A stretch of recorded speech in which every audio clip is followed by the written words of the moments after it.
સાબરકાંઠાથી મહત્વપૂર્ણ સમાચાર સામે આવી રહ્યા છે, જ્યાં વેકેશન બાદ શાળાઓ શરૂ થતા આરટીઓની કાર્યવાહી.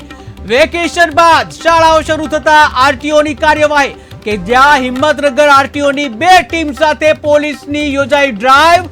ત્યારે વિવિધ માર્ગો વિદ્યાર્થીઓને લઈ જતા વાહનોનું ચેકિંગ હાથ ધરવામાં આવ્યું, જ્યાં વિદ્યાર્થીઓને પરિવહન કરાતા 70 વાહનો ચેક કરવામાં આવ્યા છે, જ્યાં 28 વાહનોને આપવામાં આવ્યા છે મેમો. ત્યારે 2 બસ, 2 ઇકો સહિત 4 વાહનો ડિટેન પણ કરવામાં આવ્યા છે.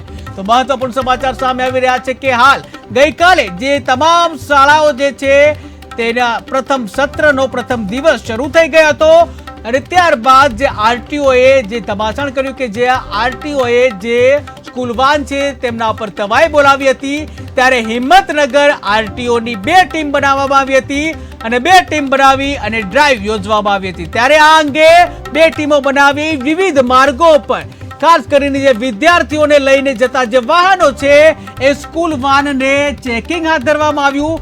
અને આ ચેકિંગ દરમિયાન જે કહી શકાય 70 વાહનો ચેકિંગ કરવામાં આવ્યા હતા કે જેઓ વિદ્યાર્થીઓનું પરિવહન કરતા હોય છે. એ 70 માંથી 28 વાહનો કે જેઓને મેમો આપવામાં આવ્યા હતા કે જેમાં 2 બસ અને 2 ઇકો સહિતના 4 વાહનો ડિટેન પણ કરવામાં આવ્યા છે. ત્યારે હાલ તો સ્કૂલ વાહન ચાલકો જે છે તેઓમાં ફફડાટ વ્યાપી જવા પામ્યો હતો, કારણ કે જે સઘન ચેકિંગ હાથ ધરવામાં આવ્યું છે. ત્યારે વેકેશન બાદ શાળાઓ શરૂ થઈ હતી, જ્યાં હિંમતનગરની આરટીઓની ટીમે 2 ટીમો બનાવી અને ડ્રાઈવ યોજી હતી. આ ડ્રાઈવ દરમિયાન 70 વાહનો ચેક કરવામાં આવ્યા, 28 વાહનોને મેમો આપવામાં આવ્યા, 2 બસ, 2 ઇકો સહિત 4 વાહનો ડિટેન પણ કરવામાં આવ્યા.